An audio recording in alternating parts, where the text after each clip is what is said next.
Hey guys, we've had a nice rip this week. We bought into the fear and now we're selling into the FOMO. We're trimming, we're taking some gains off the table, and we're raising our stop limits. That's the smartest way you can do this, guys.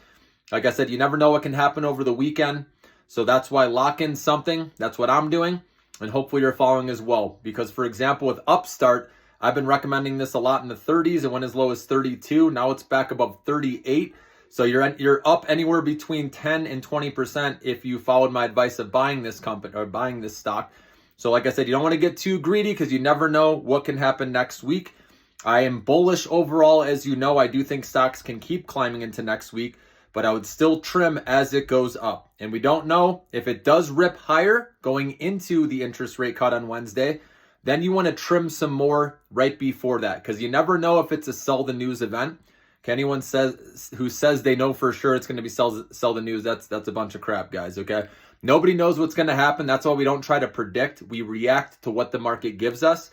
And remember, with volatility comes opportunity, and that's what I'm here to help you with. When I see those opportunities, when stocks get absolutely hammered and they're oversold and there's good companies, that's where I tell you to go in and buy them. And that's why having a membership with me is very vital for, it'll be a lot more beneficial if you have that because I tell you when to buy and sell.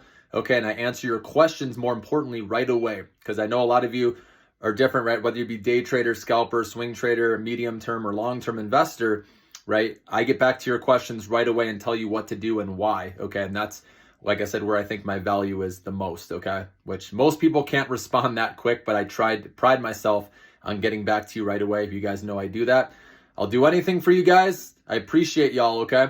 But the moral of the story here, guys, don't get too greedy, okay? There's still a lot of uncertainty with the election going on. Not until we clear through, end of October, early November, are we going to have more clarity on who's going to be the president. And that's when seasonality kicks in, where I think we'll have a nice end to the year, nice rally.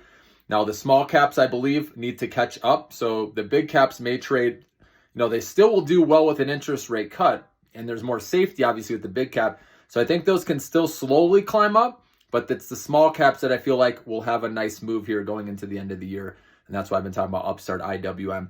But still, you don't want to get too greedy. You want to trim some on every rip, and then you raise your stop limit even more. So no matter what, guys, you're taking a win. That's what it's all about. And again, this is for short-term traders, right?